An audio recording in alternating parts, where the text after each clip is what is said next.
I was always thinking I'd like to see all my movies, go over them all and see in the order that I made them. No, there are a couple of things I didn't do, but I have no regrets that I didn't do them. And they did very well.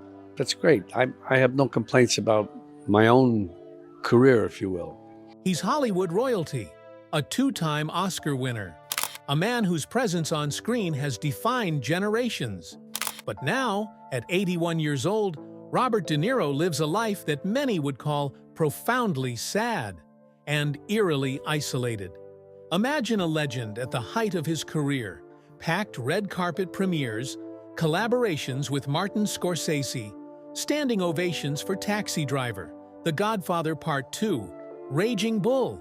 Yet today, a home perhaps half full, a public life all but vanished. Once the face of gritty New York cool, he now drifts through days largely unseen, detached from the world that once worshipped his every performance. So, what happened? This video dives into the hidden chapters of De Niro's life in his 80s. No, I mean, it's fun, and doing SNL, you have to do it so you don't have time to think. So you're forced to say, look, I'll just enjoy it, go with it, and even if I make a mistake, it's okay. His declining health, shrinking public appearances, estranged relationships, and the haunting question, does the man we cheered for still feel alive? At least, inside? In the hush following major media attention, rumors swirl of his diminished mobility. Whispered stories from former confidants paint a picture of a man weighed down by regret and fading relevance. Industry insiders say some of his past friendships are fractured. The boy he once nurtured in the business is now overshadowed by the legends he helped create. Yet few mention De Niro's own fading presence. But the sadness isn't just about fewer headlines. It's about the absence of the spark, the laughter, the hunger in the eyes. Friends describe him as quieter these days. Publicists say he's become more reclusive.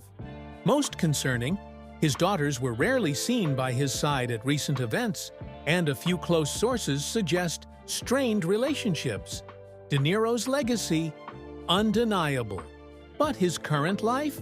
A lonely echo of former glories. This isn't a takedown. It's a somber portrait, because legends grow old too, and fame doesn't always protect from pain. We'll walk through the chapters of a man who conquered Hollywood, but now confronts mortality and isolation. From the physical toll of his demanding roles, to the specter of lost friendships, to the emotional weight of legacy versus loneliness. And we'll ask, does the world still honor him, or have we moved on too soon? In recent years, Robert De Niro's public appearances have dwindled to a whisper. When he does appear, at award shows or rare press events, the man we see barely resembles the intense, kinetic actor of his prime. His stride is slower, his expressions more guarded. Even his voice, once commanding, seems quieter, more hesitant. Behind the curtain, the toll of age is unmistakable.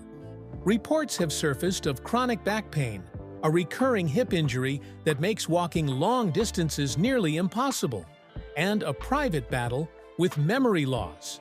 Though never publicly confirmed, some close to the actor have hinted that he forgets things more often than before. A quiet, creeping fear that has haunted many Hollywood elders. But De Niro, ever the private figure, doesn't talk about it. He's still sharp when he wants to be, one former assistant said, but you can tell, the energy's just not there. Friends from the industry, once regular dinner companions, have described him as increasingly difficult to reach. One director shared off the record, "Bob used to be the first guy to call you back. Now, weeks go by. If at all, even his professional choices seem different. The roles he takes are smaller, quieter, often supporting, and in some cases, barely visible." While his work in The Irishman brought him back into critical conversation, it also highlighted the stark contrast between the fierce young actor and the aging man trying to recapture that spirit through digital de-aging and careful staging. And yet, despite all this, De Niro continues to work. Some say it's because he doesn't know what else to do. Others suggest he needs the money, pointing to a long, bitter divorce and the financial strain that came with it. Before we dive into that painful chapter, take a second to subscribe if you haven't already. We're uncovering the unseen lives of the biggest names in Hollywood, and you won't want to miss the stories they never tell in interviews.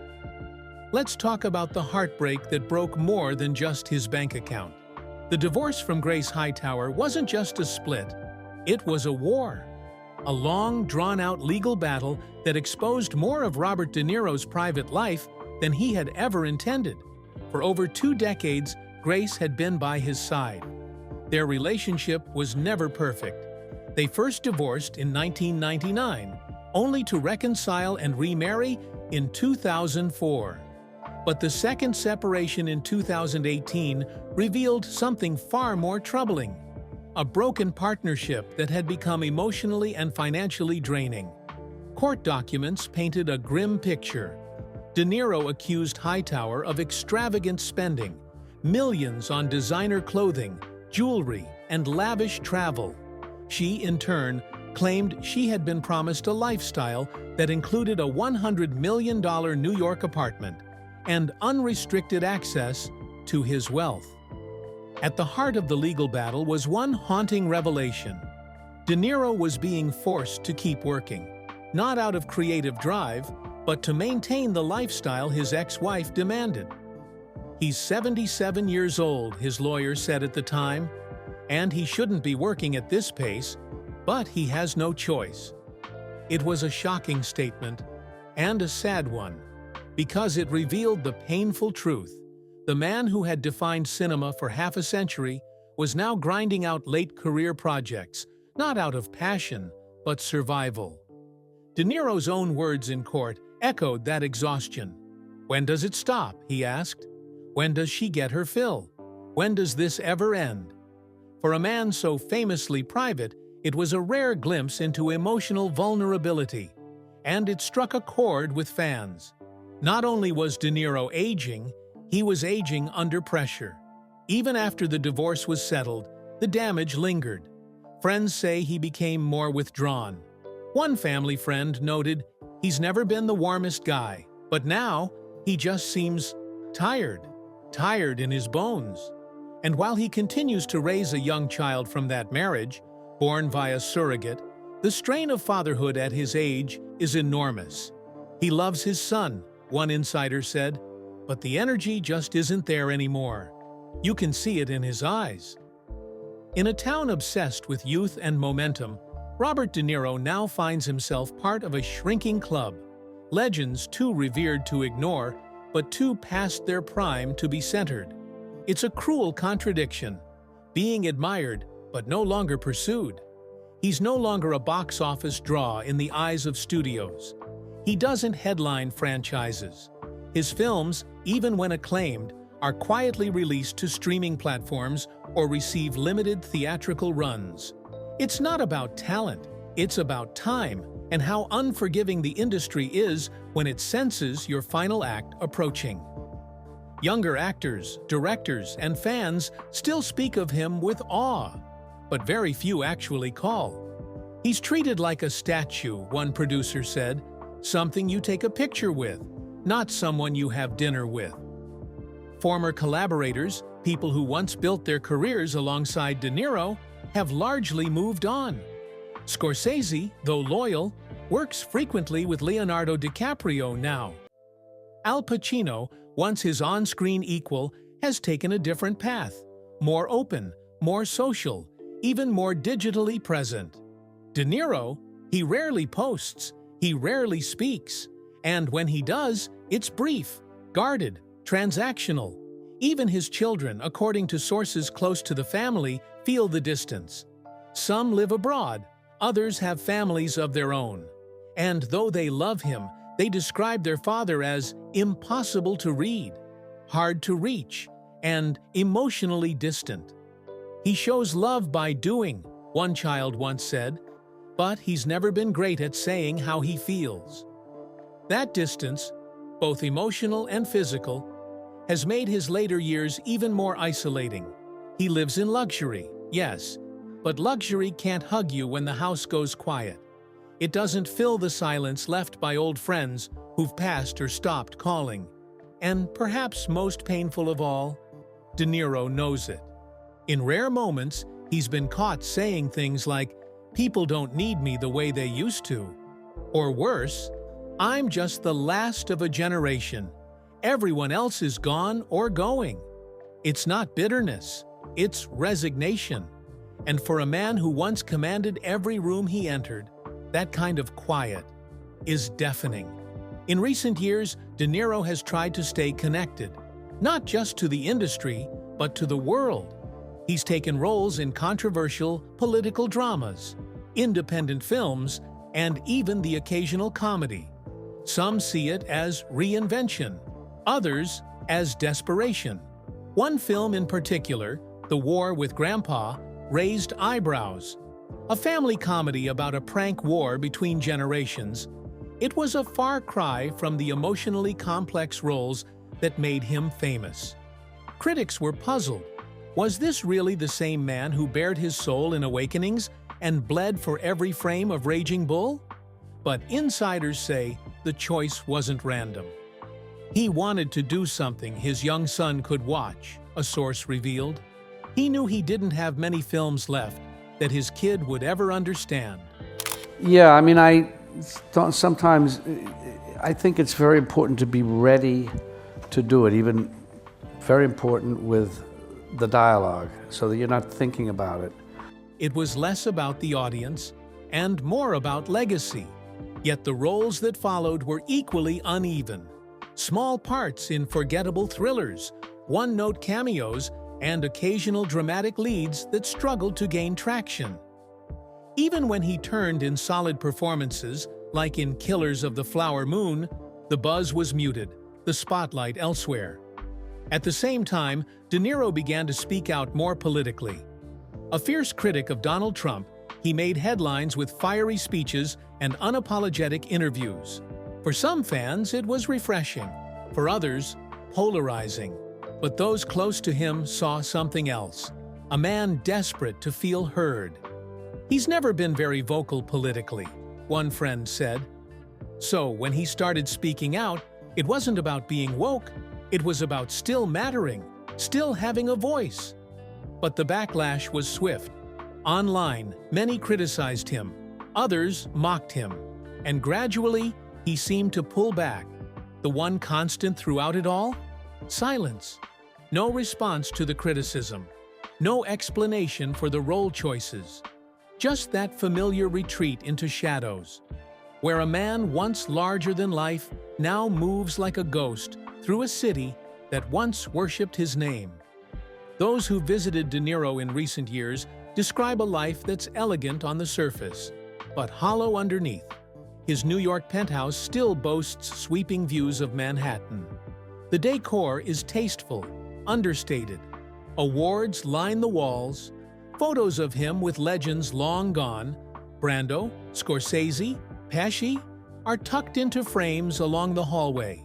It's a shrine to a man who once ruled the screen. But the rooms? Quiet. There's no entourage, no assistants rushing back and forth. Just a skeleton staff, a housekeeper, a cook, maybe a driver. He doesn't need much these days, one visitor said. He eats simple. He reads scripts, even if he won't take the job.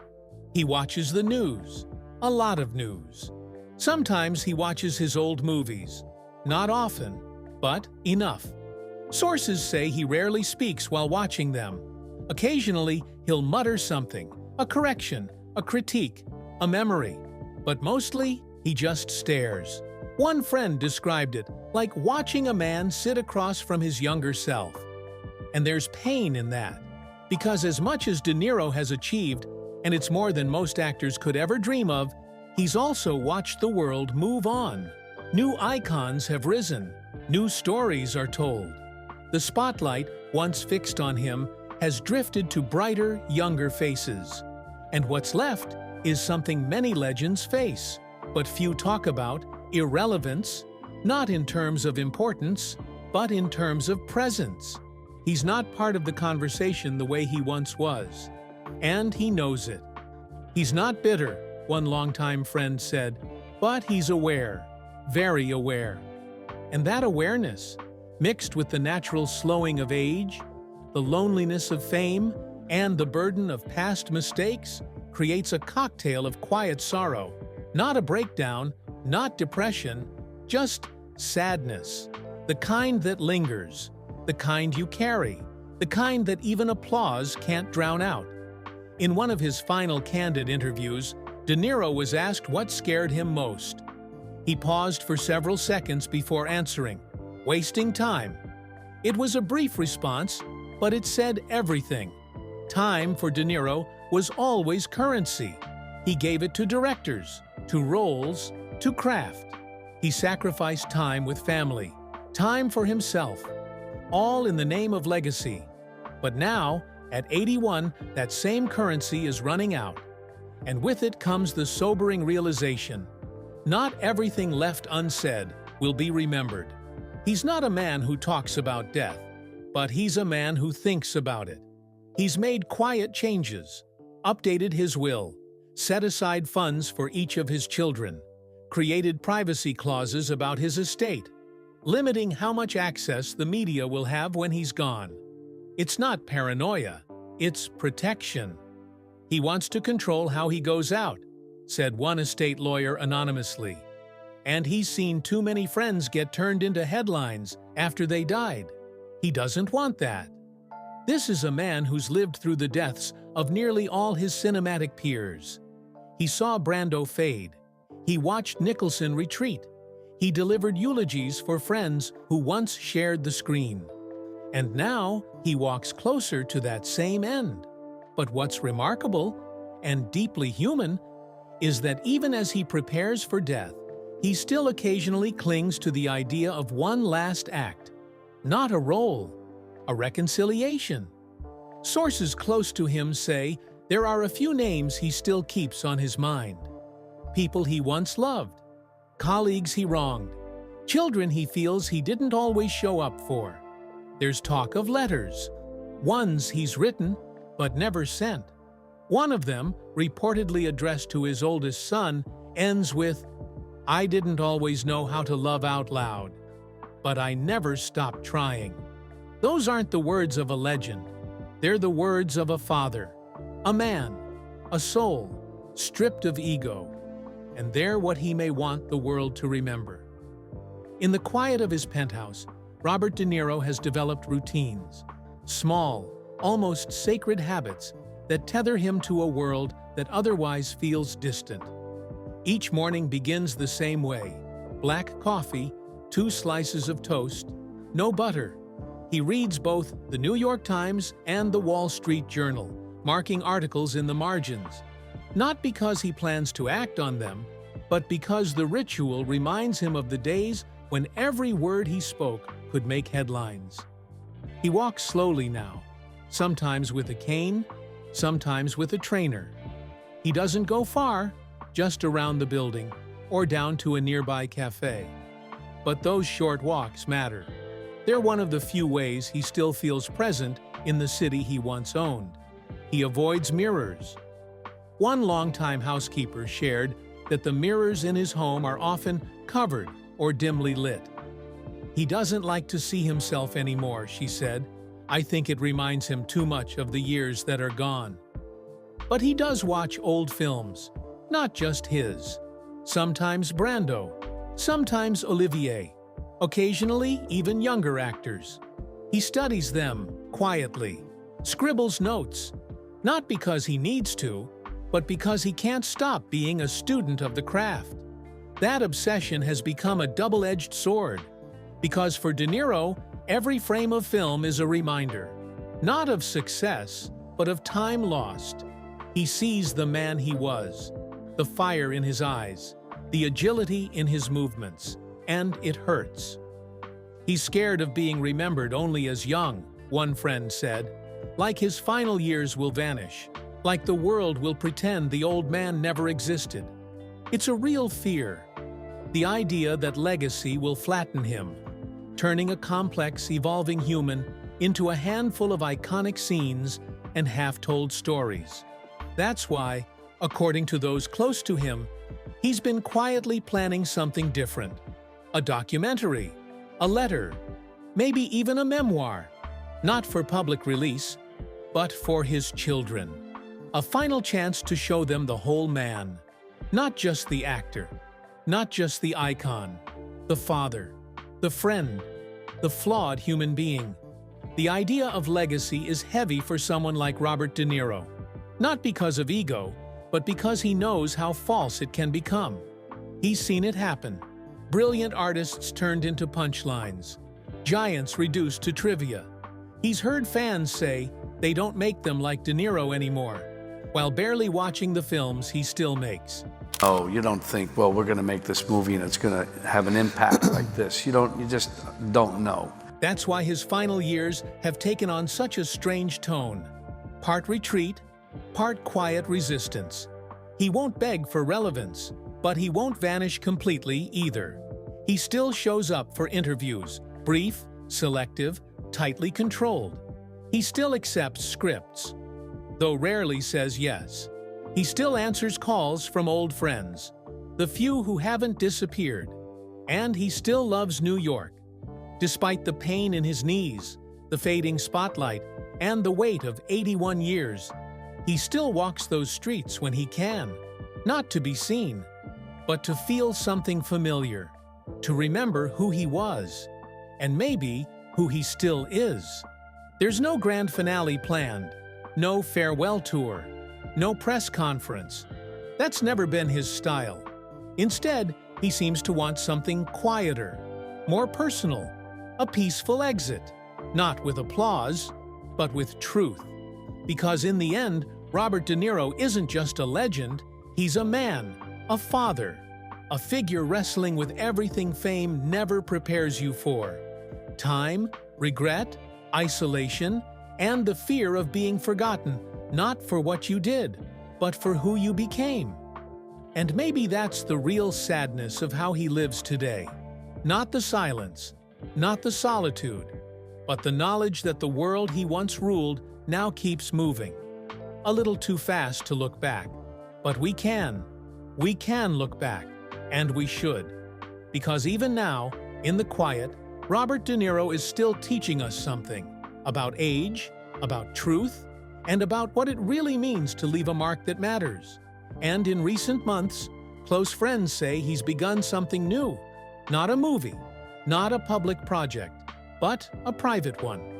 He's been recording hours of voice memos, stories from sets, reflections on moments that changed him, and messages for each of his children.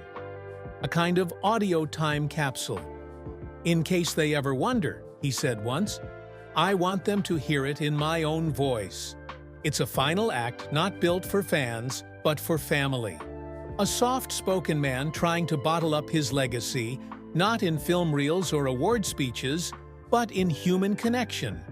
And that might be the most honest De Niro performance of all.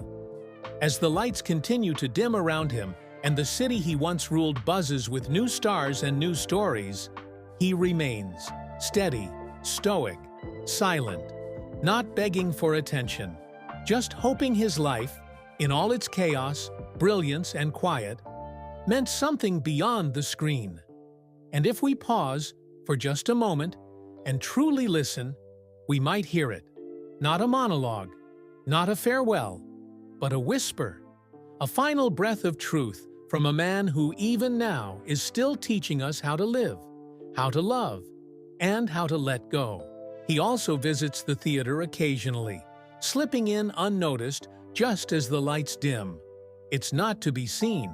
It's to feel the energy of a live performance, the very kind that first made him fall in love with acting. He rarely stays after and almost never speaks to the cast. But the silence speaks volumes. It's about connection, remembrance, presence. A friend once asked him why he still goes. His reply? Because that's where the ghosts are. not literal ones, but the ghosts of old friends, old roles, old dreams. Every velvet seat and stage curtain holds a memory. For De Niro, that's not haunting, it's comforting. He's also been writing more. Not screenplays, but journals. Stream of consciousness thoughts, ideas, regrets, wishes. He keeps them in a drawer, not labeled, not dated. They're not for publishing, he once told a close confidant. They're just so I don't forget who I was. And perhaps that's the most touching part of his story. That, at 81, one of the greatest actors to ever live is still searching. Not for roles, not for fame, but for understanding of himself, of his place, of his purpose. Because even legends don't have all the answers. Sometimes they're just trying to remember the right questions. He also tries to connect with new generations. Occasionally, he gives small lectures or private talks at acting schools, unannounced and low-key. The students are often shocked. Here is Robert De Niro, sitting among them, speaking not with grandeur, but with the humility of someone who still sees himself as a student. He doesn't lecture, one student recalled. He reflects. He asks us what scares us, what inspires us, and he listens more than he talks. In one recent visit, he shared a story from his early days about missing an audition that could have changed his career. It wasn't fate, he told them. It was fear. And I've thought about that day every year since. These moments aren't documented. They're not filmed or publicized, but they're deeply real. They show that De Niro's legacy isn't frozen in time. It's still unfolding, quietly, purposefully. And perhaps that's the greatest mark he can leave. Not on billboards or movie screens, but in conversations, memories, and the quiet spaces where greatness simply means being fully human. What do you think of De Niro's quiet final act? Has the world done right by him? Or has Hollywood forgotten one of its greatest? Let us know in the comments. And if you want more stories like this, the unseen, the unspoken, the real, make sure to hit subscribe. Because legends don't just shine on stage. Sometimes, their most human moments come in the shadows.